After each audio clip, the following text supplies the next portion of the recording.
급락급 등등락 롤러코스터 탄 한동훈 테마주. 정치 테마주 변동성이 커지고 있다. 이거래일 전까지 급락했던 정치 테마주가 전날엔 급등하더니 이날도 다시 15% 가까이 급락하고 있다.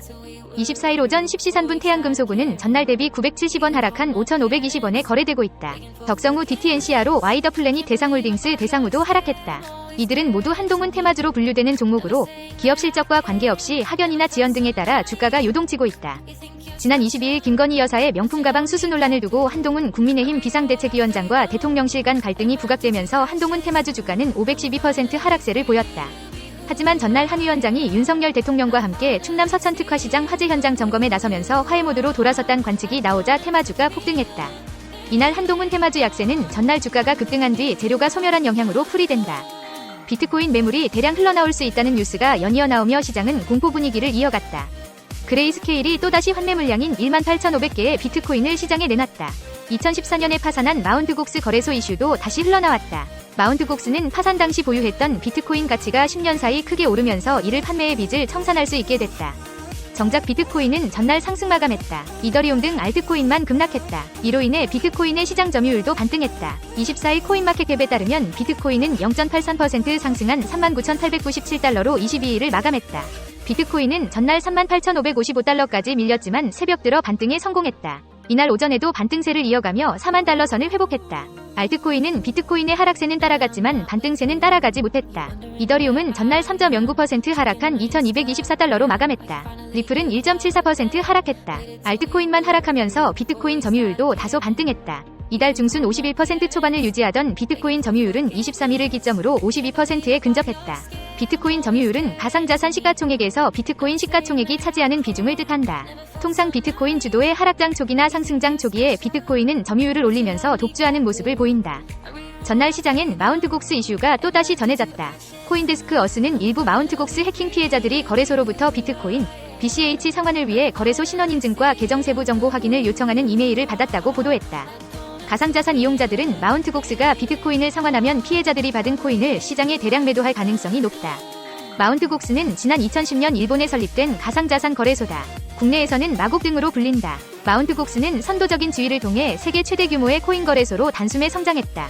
한때 전 세계 모든 비트코인 거래 중 70% 이상을 처리할 정도였다. 그러나 마운트곡스는 지난 2014년 거액의 해킹 사건이 발생하면서 파산했다. 85만 개의 비트코인을 도난당했다. 그레이스케일은 23일 18,500개의 비트코인을 코인베이스로 이체하며 8일 연속 이체를 기록했다. 그레이스케일발 비트코인 매도 압력이 쉽사리 줄어들지 않는 모습이다. 블록체인 데이터 분석업체 크리포컨트에 따르면 현재 글로벌 가상자산 거래소가 보유한 비트코인의 총량은 210만 5,158개로 전날보다 0.5% 늘었다. 미국 투자자들의 매수 심리를 나타내는 코인베이스 프리미엄은 0.05%로 글로벌 투자자와 비슷한 수준이다. 크리포컨트에 따르면 한국 시장의 매수 심리를 나타내는 김치 프리미엄은 3.05%다. 선물 시장에서 포지션을 아직 청산하지 않은 계약수를 나타내는 미체결 약정은 전날보다 0.54% 감소했다. 일주일 전에 비해서는 5.88% 감소한 상태다. 미래에셋증권에서 거래하는 고수익 투자자들이 24일 오전 가장 많이 순매수한 종목은 삼성전자로 나타났다. 스펀드파인드 루닛, 펄어비스, 에코프로머티 등도 순매수 상위권에 이름을 올렸다. 이날 미래에셋증권에 따르면 미래에셋증권 주식거래 고객 중 최근 1개월간 투자 수익률 상위 1%에 해당하는 주식 초고수들이 오전 10일시까지 가장 많이 사들인 종목은 삼성전자로 집계됐다. 삼성전자 주식은 오전 10일시 기준 전 거래일 대비 2.3% 내린 73,600원에 거래되고 있다. 삼성전자는 2일 79,600원까지 올랐다가 하락세로 전환, 18일 장중 77,700원까지 떨어졌다. 이후 23일까지 주가가 소폭 반등했으나 이날 상승분을 반납했다. 올해 반도체 업황 개선 기대감이 여전한 상황에서 최근 삼성전자 주가 낙폭이 과다하다고 판단한 투자자들의 매수세가 몰린 것으로 풀이된다. 삼성전자는 올해 5세대 고대 역폭 메모리 샤인볼트 등 최신 HBM 생산 능력을 2.5배 확대하기 위해 설비 투자를 단행할 예정이다. HBM은 그래픽 처리 장치, 중앙 처리 장치 등 연산 장치 바로 옆에 붙어서 데이터 연산에 필요한 정보를 빠른 속도로 전달하고 기억하는 장치다. 혼합 현실 기기를 비롯한 신종 정보기술 기기, 챗 GPT와 같은 최신 소프트웨어가 빠르게 발전하는 가운데 새로운 형태의 맞춤형 D램을 선제적으로 출시하겠다는 계획이다. 순매수 2위는 HPSP다. HPSP는 전 거래일 52주 신고가를 경신했지만 이날 오전 11시 현재 5.98% 내림세를 보이고 있다. 이날 주가 하락이 최근 주가 상승에 따른 차익 실현 물량이라고 판단한 투자자들이 강한 매수세를 보이고 있는 것으로 해석된다. 전날 이베스트 투자증권은 메모리 업체들의 HPSP 장비 수요가 지속돼 HPSP 위 호실적이 기대된다며 목표 주가를 56,000원으로 상향 조정했다. 한국투자증권도 지난해 감소했던 메모리 설비 투자가 올해 증가할 것으로 전망되는 가운데 비메모리와 메모리 다수 고객을 확보한 HPSP가 투자 회복의 수혜를 직접 받을 것이라며 목표 주가를 기존 4만원에서 58,000원으로 올렸다. 순매수 3위는 의료 AI 기업 루닛이다. 이는 루닛이 미국의 디지털 헬스케어 관련 규제 기준을 마련하는 프로젝트에 미국 정부 기관 및 글로벌 기업들과 함께 참여한다는 소식이 전해진 영향으로 풀이된다. 루닛은 23일부터 미국 디지털의학학회가 추진하는 통합 근거 설계 지침 프로젝트 참가 기업 중 한국 기업으로는 유일하게 이름을 올렸다.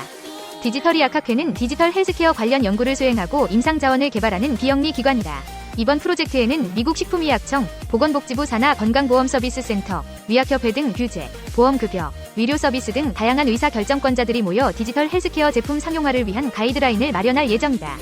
구글, 제넨텍, 일본 다케다 제약 등 기업도 참여한다. 이날 순매도 1위는 엔캠이었다. 이어 코리아 서키트, KB금융, 셀트리온 순으로 매도가 많았다. 전 거래일 순매수 1위는 셀트리온이다. 이스컨드 파인드 하이브, 엔캠 등이 뒤를 이었다. 전일 순매도는 루닛, 대상홀딩스, 삼성전자 순으로 매도가 많았다. 이 시기를 놓치지 않고 국가 차원에서 확실히 지원해 웹툰 종주국으로서의 위치를 지키겠습니다. 문화체육관광부가 지난 23일 만화 웹툰 산업을 4조 원 규모로 키우겠다며 진흥 계획을 발표하자 만화 웹툰 관련 종목들이 강세를 보이고 있다. 24일 오전 10시 42분 기준 국내 1호 웹툰 상장 기업인 미스터블루는 전일 대비 505원 오른 2,500원에 거래 중이다. 웹툰 관련주로 무기는 핑거스토리 15.88%, 조이시티 22%, 키다리 스튜디오 12.52% 등도 일제히 강세를 보이고 있다. 유인촌 문화체육관광부 장관은 지난 23일 서울 종로구 아트코리아랩에서 만화 웹툰 산업 발전 방향의 3대 목표와 핵심 과제를 발표하며 웹툰은 콘텐츠 분야에서 유일하게 글로벌 플랫폼을 선점하고 있는 분야이고 해외에서 치열하게 분투를 벌이고 있다고 말했다. 정부는 오는 2027년까지 산업 규모 4조 원, 수출 규모 2억 5천만 달러를 목표로 만화 웹툰 산업을 육성할 방침이다. 이를 위해 한국콘텐츠진흥원 내에 웹툰 산업팀을 신설하고 만화진흥위원회도 신규 구성하기로 했다.